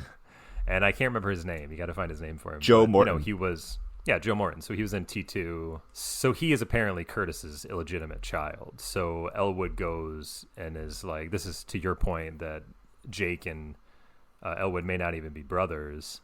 But they're brothers in that they grew up in the same area in their family, or they grew up in the same orphanage in their family. So he wants to go find Cab, who's the illegitimate son of Curtis, and get him to join the band because they're blood brothers. That's the way he sees it. And that's Joe Morton, and he's a commander with the state police in Illinois. And he just is like, no, I'm not joining your band. Get out of here. I have one problem with that. Yeah. I don't feel like he went to him to join the band. I feel like he went to him to borrow $500. That's right, because that's another joke. Elwood always borrows money. He always has these IOUs, but he usually ends up making good on them at the end. Yeah. He makes a point of making good on them in the Right. first movie. I don't know if we Yeah. do in this. So the kid helps him steal the wallet, so he gets the $500 anyways. What did he use the $500 for? he needs to he buy gets a the new car. Bluesmobile, yeah. So he gets the new Bluesmobile. He's got a new police car. Again, just following the same template, whatever, of the first movie. They go find the other band members. A couple are DJs. They get them to come along. They get the other guy's Mr. Fabulous is now the funeral director or whatever, so they get him to come along. It just so happens to be the Russian's funeral, right? Yeah, Which is pretty funny. I like that. And then there's this random white supremacy group. Yeah, less with Nazi, Daryl more Hammond. radical right. Yeah. Yeah. Kind of like it was like seeing them, like, I'm like, oh, this is nowadays, these Confederate flag loving a-holes. So then they mess with them, of course, kills everybody because they dropped the boat on them, right? So everybody's dead, and yet somehow we'll see them again later. So they're mad at them. They just continue. Oh, at the bar, another important part is that he meets Mac, who is John Goodman's character, who becomes the default John Belushi role, who becomes the new lead singer of the Blues Brothers. Unfortunately, that is incorrect. Yeah, okay, sorry. John Goodman is in the movie. Joe Morton is the replacement John Belushi. Well, he becomes later, but we don't know that's going to happen. As far as Elwood's concerned, John Goodman is the new Jake in the band. Because he introduces him as Mighty Mac, the new lead singer of the Blues Brothers. Yes. They were saying that when they were writing the script originally, because I couldn't figure out how John Goodman was involved at all. And it sounded like they had just played shows together, and John Goodman reached out and asked for a part, and he said, I'd be fine being a cop. I don't care. I just want to be involved in this energy. And Aykroyd said he had already written him a part. Interesting. Okay, I didn't know that. Jim Belushi was initially supposed to be in this movie as the long lost brother, wasn't available, and so they wrote in Joe's part. Oh, because Jim Belushi was so busy. And I mean, Jim Belushi is, he's just a famous brother, and he's been actively involved with the Blues Brothers, and they still occasionally tour together. It's kind of cool. Yeah, that's fine. Anyway, I actually had more respect for Jim Belushi. I've never cared for him. I've never cared for him. He never did it for me. But he was in the new Twin Peaks third season. Was he? Yeah, and he's good in that. He's really good in that. Him and another actor are kind of these two casino owners. So it's fun to see him in that. Anyway, I do. But for all intent and purposes, John Goodman's the new John Belushi. Yes. He's just okay. It's just like he doesn't have the voice, really. I just don't think he does. He starts very rough. Like, he starts the first half of this movie, and it's like he hasn't gotten into his rhythm yet, and it just sounds like John Goodman talking. It just sounds like bad karaoke. Yeah. By the end of the movie, I feel like John Goodman's done a better job of getting into some semblance of a character. and he pulls it off a little better. But yeah, this beginning Yeah. is really rough for whatever the hell he's trying to do. I mean, even Belushi, to me, it felt like it was him. It was what was inside of him coming out. Like, he had to dance. He was feeling it. He was feeling the music, and he was able to sing. It never felt like he was just portraying a role or doing bad karaoke. Like, he legitimately was, like, feeling it. Yes. And that's why it didn't work for me with John Goodman. I completely agree. Yeah, so they get everybody together, and they go back to that promoter. Unless I'm missing anything important, the cops are after them, so that's happening. But they go to the promoter, and the promoter says there's a battle of the bands, which I'm like, any respectable musician is not going to do a battle of the bands when they've been working as a musician for 30 years. Yep. So, but they got to go to New Orleans to audition for it. On the way there, he sets up 2 other gigs Right. for them to get ready before they get there. What are the other gigs? They go back to the country bar. They go to Or it's a a version of different yes, they have to go to a place, pretend they're a bluegrass band this time, Yeah, right. and play a show. Well, they end up at the revival meeting. Yes. The tent, where we get to see James Brown again, and he barely sings. Although he still toured until he died, so I don't know why he didn't perform a song necessarily. Although, did you watch the very end? Because they tacked on an obviously edited scene, or a cut scene, where he sings "Please, Please, Please." Yeah, I didn't which watch is one it, of his but famous songs. I saw Okay, that it was yeah. there.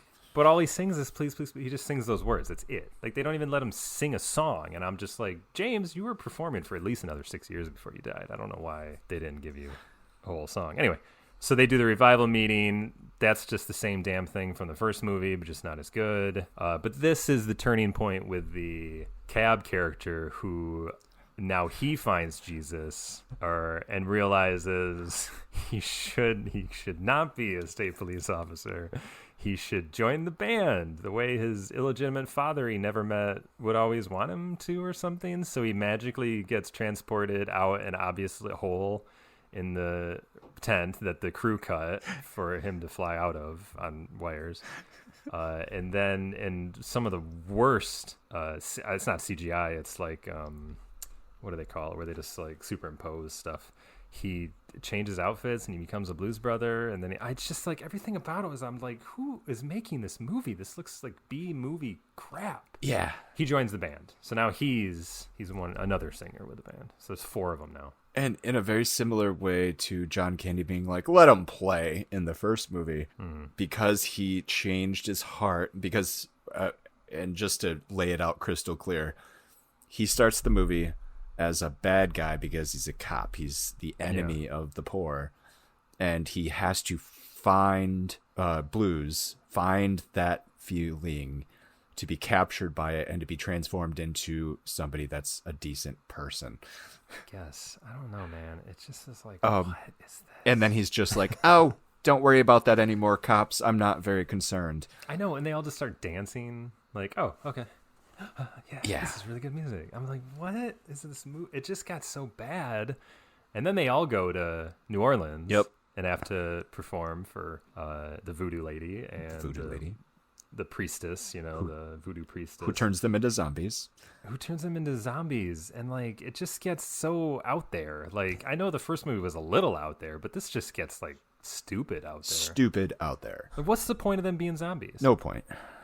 No point. No. And Landis went on to direct the Thriller video, which is probably one of the most famous music videos of all time, if not the most famous. Really well done. Yeah.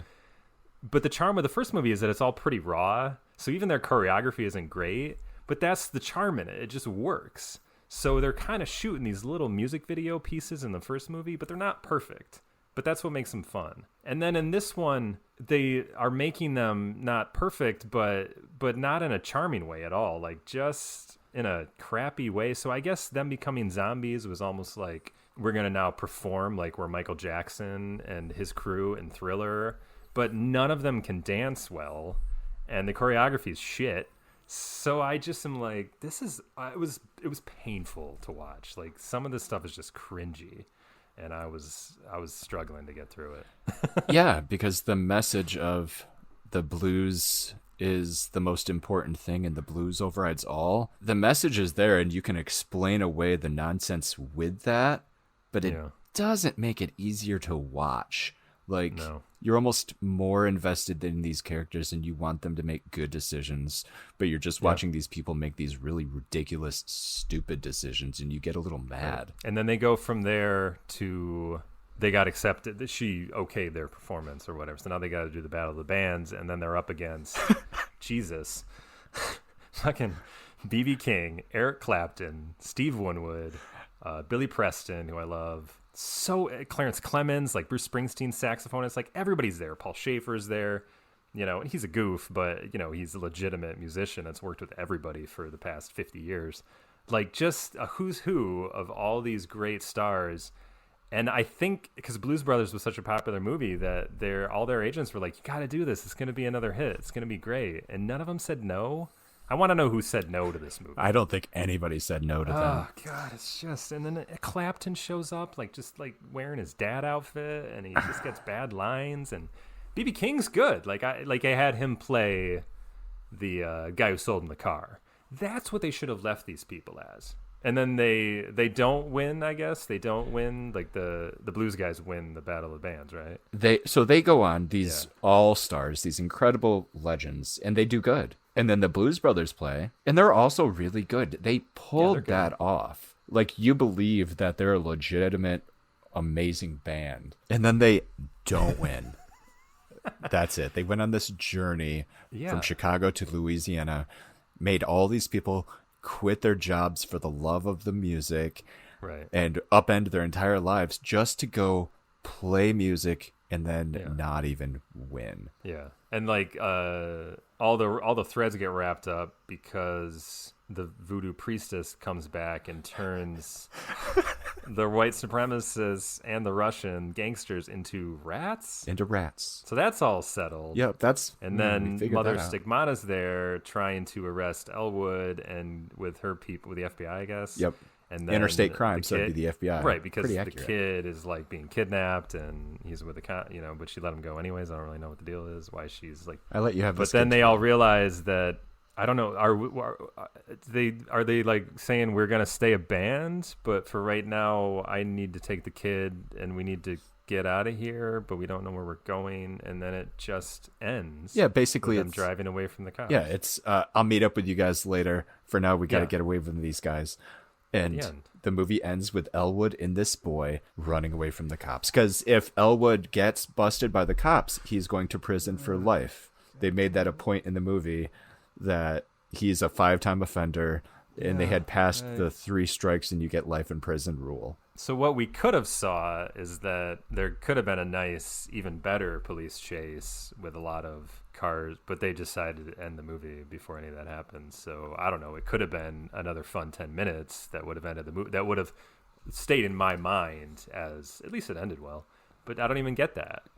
Everything just petered out, and that was it. Yeah, because that's all you had. That's what I'm saying. Yeah, and it just kind of ends, and it's again, the whole movie just felt like let's throw a big party and say goodbye to the Blues Brothers. And the people will come and see it because no matter what piece of shit we give them, they love the Blues Brothers so much that they'll come out in droves to the theater to see us. No, you got to try. Here's my quick, I didn't totally think this out, but I think what they should have done. Yeah. And I think Aykroyd should have, and Landis should have made a sequel to it. I don't know, maybe the late 80s. Call it The Blues Brother. He gets out of prison, same thing happens. Frank Oz tells him, he's not coming, your brother's dead. So what Aykroyd does is goes on a self-discovery journey. That is the movie, where it's him dealing with this grief that his brother's gone and that he doesn't want to play music anymore. And then through the movie, he learns how to appreciate the blues again, and that it allows him to save his life. And we keep it a street-level Chicago story. And he basically also does a little sequel to Trading Places where he's that character again. I'm going to just roll with that. If you make one misstep with these movies, it gets so dark so fast. So we've got Aykroyd getting out of prison, finding out his brother is dead. He wants to get the band back together. He gets the first guy, the strip club guy, and he recruits him. And then they go and they rob a bank to get money to get the rest of the guys and the instruments for the band. And then it turns into this 1.5-hour siege of this bank where they can't get out. Okay, hey, even that would have been It better. would have been delightful. Say you make this sequel in the year 1998. Don't you want to try a little harder? Because I'm just saying, Landis and Aykroyd both know their careers are flailing. And if they want to get any of that magic that they had in the 80s back, they got to put a little effort into it. Why wouldn't they have done something that would have allowed Aykroyd to really bite into a lead role again and have this movie all about him? You didn't have to have him bringing other people into it. I don't know how I don't know how the police chase is and what Blues Brothers is famous for. I don't know how that would have fit in there, but I just feel like there was something they could have done. This is just a paint by numbers version of the first one without wearing glasses. People were just trying. They're just throwing stuff at the canvas, thinking they can come out with the same work of art as the first one, and they couldn't do it. I wish I knew exactly what Dan Aykroyd's motivation was for revisiting this movie or making the sequel. But I kept following that storyline in my head as I was watching it, where the blues is the number one. And most of the pieces come together, nonsensical or not. And I got through it. Both of these movies were pretty quick watches. Like, I didn't get too bored watching either of them. Yeah, fairly quick. Yeah. And I give it credit for what it did. But yes, overall, not a good movie. And it was obviously a commercial failure. $31 million budget, time. just like the original.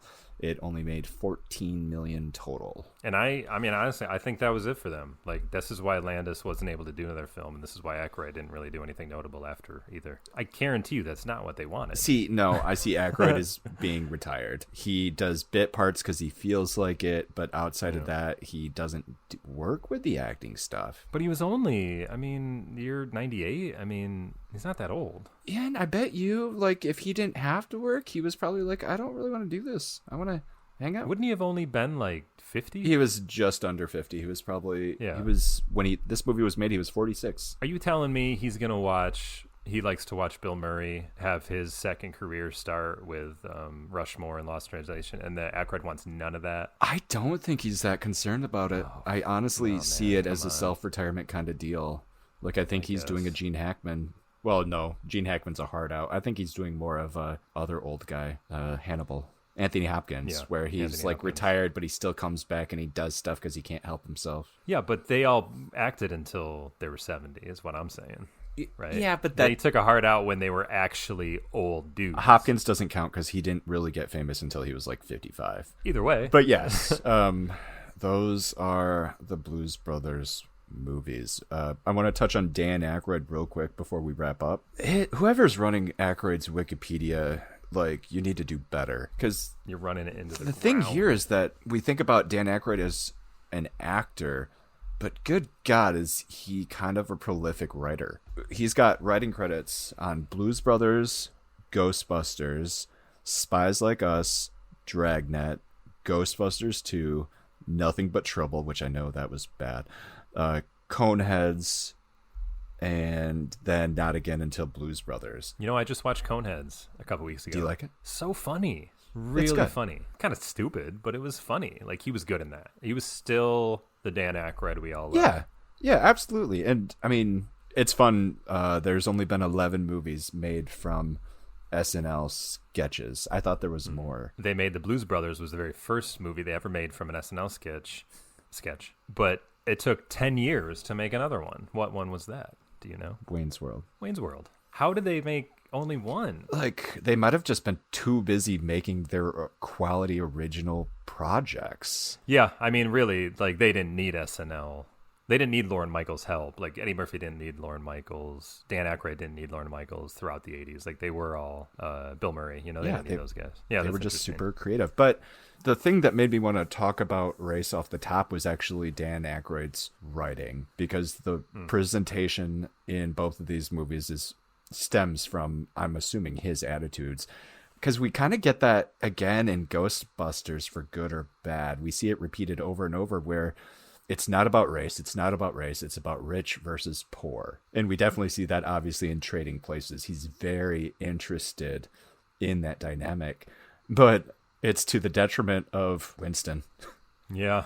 Because we have a strong black character who is subjugated once again to not the lead. It's almost like he's like they call him a B+ lister in that movie. Yeah, I don't think they thought about it that much. I think only as time passes do we look at Ghostbusters in that light. It's as you say, it's a rich versus poor movie. It's got those things in it. We want to bring a street level wise ass into the movie. Who's that going to be? It should be Winston, who's from New York. He's just a regular Joe, and there's these 3 nerds he's working with, and that's why he is who he is. But now we look at it 30 years later and say, like, oh, the black guy didn't get a lot of action in this movie. What's up with that? But yes, looking at it back, or looking at it now, problematic. But looking at it then, and he just goes out of his way to not use stereotypes, and I love that in his writing. That's all. Mm-hmm. What else? I don't know. That's all I really got, I guess. I'm glad I finally saw it after 20 some years of always seeing the trailer and never really knowing how bad it was. Now I know how bad it is, and now I can move on. And from there. I love that I got to really see the first movie again and appreciate just how groundbreaking it was at the time. Everybody should go and watch the first one and then never ever watch the second one unless you're... There's no need to watch the second one. Not even morbid curiosity. Yeah, it's a do not recommend. Anyway, but real quick, in closing, Aaron, I texted you this and you never responded, you jerk. Has there ever been a good prequel? Sometimes I ghost you just to see if you'll I go will, away. yeah. And then you're always here when I talk to you every Sunday. Has there ever been a good prequel? I really wanted to give it some thought. I'm sure there has. Like, because I feel like prequels are a really new notion, and they violate so many rules. Like, that's just split it apart. There's probably numerous ones out there, but we just didn't call them prequels. I'm a music guy, so we only started calling, like, when famous people from other bands would get together, we now, in the past, like, maybe 20 years have called it supergroups. But we never called them supergroups. Like, people have been historically always getting together in the past, and we've never said supergroups. But I don't know. All of a sudden, it's something we call it now. My point is, I think prequel is a Star Wars creation. I think Lucas used that word, and then we've all used it since then. But so there probably are prequels that have been made, but we never called them that. So they're out there. And I've just been thinking about this just because there's only a couple that I would ever want to cover. But I feel like we should be able to do a prequel simply because it is technically a sequel. It just takes place. Yeah, all of these are totally sequel. Like, you were even saying we don't cover reboots. I mean, we certainly can someday do. Like, the same kind of rules with sequels should apply to prequels. Like, it should be able to stand on its own 2 feet and be a real movie from beginning to end that doesn't depend on the previous one. So, like, a bad prequel. You're going to say Rogue One is the best one, right? Oh, that's technically a prequel. That's actually a really good prequel. But no, my Star Wars example would be like if we had Star Wars 1977 and then we didn't have another movie until they did the Solo movie. Like, imagine how bad that would be. Yeah, because the only reason the Solo movie is the way it is because all those other movies you're knowledgeable about. Yeah. And it's the argument that not knowing about Han Solo is what makes Han Solo a good character. We're interested in what he does going forward, and we're just curious about the things that turned him into who he is. But you take that mystery away and it ruins it. Oh yeah, it's always what I say about there's nothing to be gained from explaining how magic works. Yes. And that's why I was disappointed in the WandaVision, the last few episodes, because they went out of their way to explain how everybody's powers were, and it just was pointless. I just was like, I don't need to know anything. There was a purposeful tone shift with WandaVision that I didn't recognize up until the big reveal of Agatha. Agatha was the last TV episode, and they dropped that because it was like, okay, we're back to reality. I don't know if they I was reading because a thing the with reason the director, like, they had this structure. Well, but have you ever my wife and daughter watch Once Upon a Time? Do you ever watch those kind of ABC produced fairy tale shows, kind of on the cheap a little bit, but they got a little bit of special effects?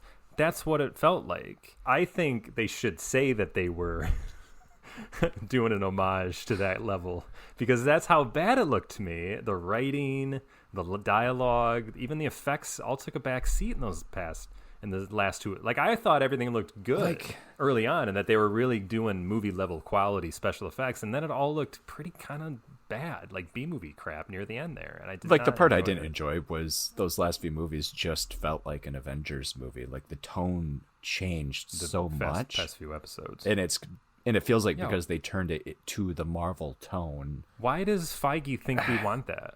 Is that really what 18 to 25-year-old males enjoy over and over and over again? Seeing sky fights and laser blasts from hands that do nothing? They blew it. Shoot him back. Why do you keep shooting? Get a gun. Bullets, metal flying into your flesh will kill Agatha. I guarantee it. But red power bolts are obviously not having any effect. Let's stop doing that. Anyway, prequels. I'm hard pressed to do you think got? of very many good prequels, but the only one I could think of as an example of a good prequel would be Prometheus and Alien Covenant. Movies that take place before the originals, build on the history without just making a bunch of nonsense. Like, it delves into such different themes than the Alien movies. Like, they exist on their own and they're good and they complement the others, but they don't overwrite them. They don't change the whole narrative of the others. Yeah, like it's not important to know what Han Solo's past is, but as far as Ripley battling the aliens, I think it's okay to say, like, well, where do those aliens come from? And then if you can take that and make it a bigger story, go ahead. Yeah, because otherwise, like, some asshole would have made the prequel, where did Ripley come from? Let's follow her as she's a kid, being a lieutenant. You're right. That is a version of a bad prequel. And you know what? They're probably going to do that someday. And also, this is one thing we didn't touch on with the Chinatown episode, or the Two Jakes episode, is that currently, the last I heard is that Robert Towne, the writer, and David Fincher, because Fincher's with Netflix, you know, they're writing a prequel series about J.J. Gittes. Which is terrible. Yeah. I do not want to know that. Just don't do it. Don't do that. I don't want to know where Gittes came from. I'm before offended Chinatown. at Fincher even thinking that's a good idea. Final thoughts. You got anything? I don't like that kid. I know we are able to not talk about him on the podcast because he matters not at all. He just, like, if anybody should not be singing the blues, it's that little kid. I liked him on the harmonica. Shouldn't it have been like a young black kid? Wouldn't that have made more sense? It would have made more sense. Like, that could have been his opening to diversifying this way better, you know? But, however, that would have been also a trope in that there's this white guy black-splaining, or whatever you want to call it, to a black kid about what he should know about his history and stuff like that. So that could have went bad, too. I may take that back. You know, I bet you But in I a don't first know, draft you know? that could have been possible. Maybe And they took was, it up you're because right. that was, oh, guys, you don't know what you're doing here. Stop it. But actually, You can't have him explaining putting these things to him. It's Joe gonna look bad. on the band and actually having a black man with a good sounding voice playing with the Blues Brothers, I was like, God damn, he's amazing. He actually stole the show at the end. He did, but doesn't that doesn't help Elwood out? It should have been Dan Aykroyd's movie. I don't think you need to get shown up by somebody who can actually sing. It's true. That might have been a bad So move. I have one last final thought. Yeah, Did go for it. you know there was a 2009 Ghostbusters video game written by Dan Aykroyd and Harold Ramis? As a third part to I the just had franchise. no idea. They all returned for it. Aykroyd, Yep. Except for Moranis, Aykroyd, I think. Ramis, Murray, and Hudson. Those are the ones that matter. Yeah, Moranis was retired at that point. You know, all we have from the new movie, the Afterlife one, is the trailer, but there's a lot to glean from that where a lot of people have probably picked up on what the story is going to be about. I haven't. know And if I you don't know want to anything know, about so... it. Okay, good. But actually, if you know the video game, it kind of... If it is what we think it's about, the new movie, it kind of gives it away a little bit. Yeah. So don't read about the video game if you want to be more surprised. But again, I don't know. They could have... That whole trailer could have just been a red herring, you know, to make you think about something else anyways. Yeah. Max von Sydow reprises his role as Vigo the Carpathian. Yeah, Oh he was my like the God. voice. William Atherton, Vigo. Brian Doyle Murray. Like, I need to buy this video game, man. But the funny thing is that it came out in 2009, so It probably looks terrible. There's a Star Wars game, Knights of the Old Republic. I had never played it until it got ported over to mobile, and it's one of the best Star Wars stories ever told. It was incredible. What is the one that we used to play on Nintendo Oh, that was 64? weird. The Battle of Hoth one is how it started. I always That was loved good. one. But no, this has an amazing twist that you don't see coming even a little. Where the character, What is it? spoilers Tell me. for Star Wars Knights of the Old Republic, the character you're playing turns out to be a Sith Lord that conquered the world, that had his head damaged in battle, and the Jedi erased his memory and had him come work for them so they could keep an eye on him. And he gets tangled Wow, up that's a in nice twist. battling his former, what do you call him, Yeah. Padawan. It was such a Gotcha. big twist. You had no idea it was coming, and it was great. Nice. That's a little bit like Terminator pulling that in, and that Sentry character Yes. from Marvel Comics, and Yeah. that's pretty good. Well, anyway, I think that was a pretty decent episode. Yeah, I We're think sick of talking, so we're going to let you go. I'm Justin. I'm Aaron. Thanks, for tuning and in. join us next week. Oh, follow us on Twitter. Please find the podcast. It's at Aaron and Justin. Follow us there. I'm Quit It Justin on Twitter. What are you on Twitter? A.H. Russman. Yeah, follow us. Yell at us when we say something stupid. We love talking to fans. If you have requests, request them on Twitter. We'll consider it. We might say no. Who cares? And yeah, thanks for your time. Yeah, but if we say no, you'll get a personal message Yeah, telling you like to. it'll either be a thumbs up or a Screw middle off. finger. If you get the thumbs up, it means you're in. If you get the middle finger, it means your You can do a request little was stupid. screenshot of it and print it out and frame it. Yeah, put it on a t-shirt. All right, thanks everyone, and goodbye.